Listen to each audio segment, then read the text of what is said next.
أعوذ بالله من الشيطان الرجيم بسم الله الرحمن الرحيم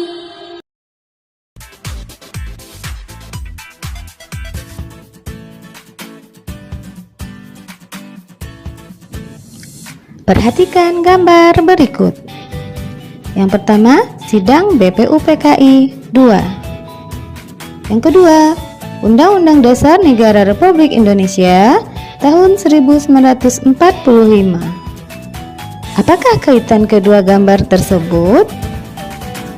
Ya, Undang-Undang Dasar Negara Republik Indonesia tahun 1945 dirumuskan dalam sidang BPUPKI 2.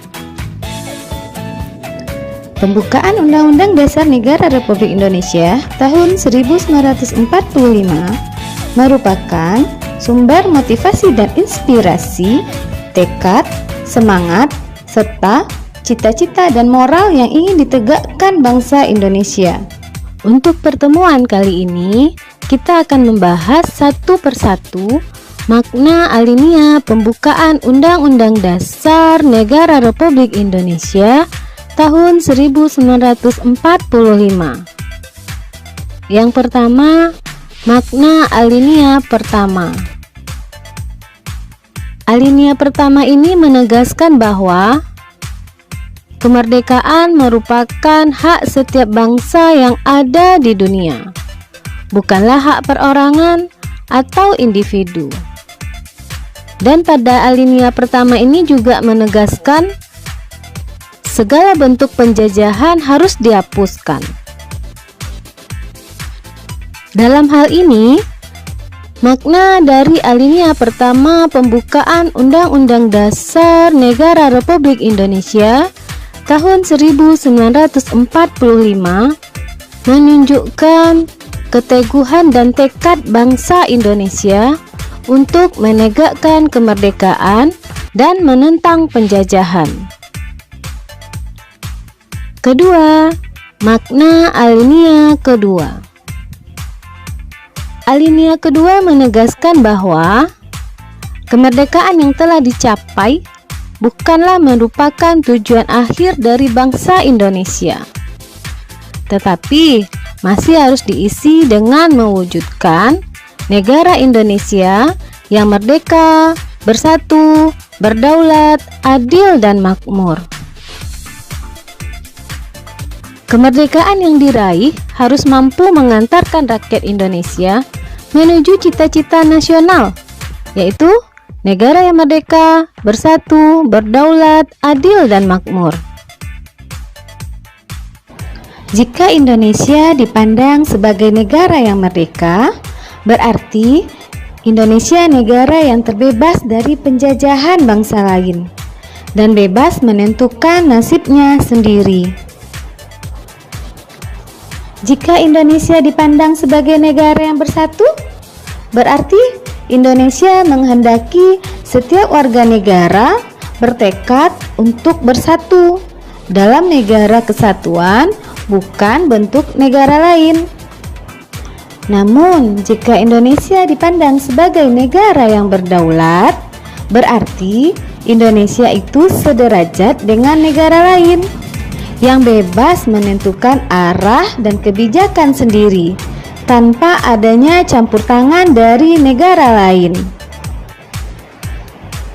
Jika Indonesia dipandang sebagai negara yang adil, itu artinya negara Indonesia menghendaki terwujudnya keadilan antar warga negara serta kesetaraan antara hak dan kewajiban setiap warga negara Indonesia. Namun, jika Indonesia dipandang sebagai negara yang makmur, berarti terpenuhinya kebutuhan warga negara Indonesia, baik itu kebutuhan material maupun kebutuhan spiritual.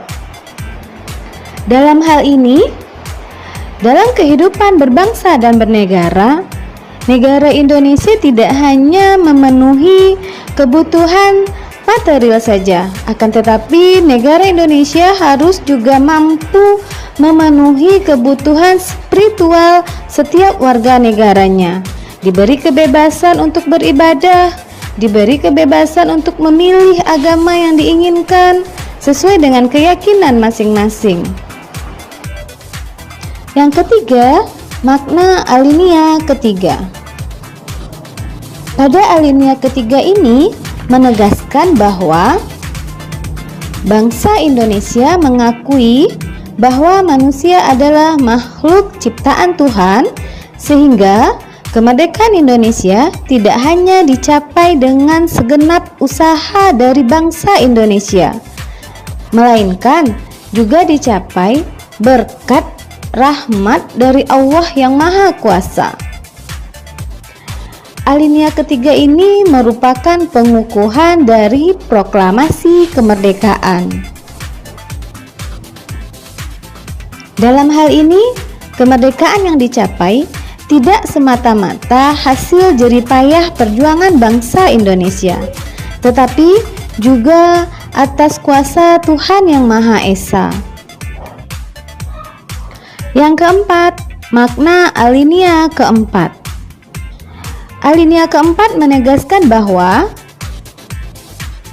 pada alinea keempat ini memuat prinsip-prinsip negara Indonesia serta pokok-pokok kaidah pembentukan pemerintahan Indonesia yang diperinci lebih lanjut. Pada alinea keempat ini memuat prinsip-prinsip negara Indonesia, di antaranya yang pertama tujuan negara, yang kedua pentingnya mengatur kehidupan negara dalam Undang-Undang Dasar, yang ketiga bentuk negara yaitu berbentuk republik yang berkedaulatan rakyat, yang keempat di situ ada dasar negara Indonesia yang kita kenal dengan nama Pancasila. Anandaku, tujuan negara Indonesia ini tidak akan tercapai apabila tidak didukung dengan sistem administrasi negara Indonesia yang baik dan terstruktur. Dan rakyat Indonesia harus berusaha untuk mewujudkannya dengan mengutamakan kesatuan wilayah serta menghargai dan menghormati keberagaman. Baiklah Ananda, selesai sudah pembelajaran kita pada hari ini.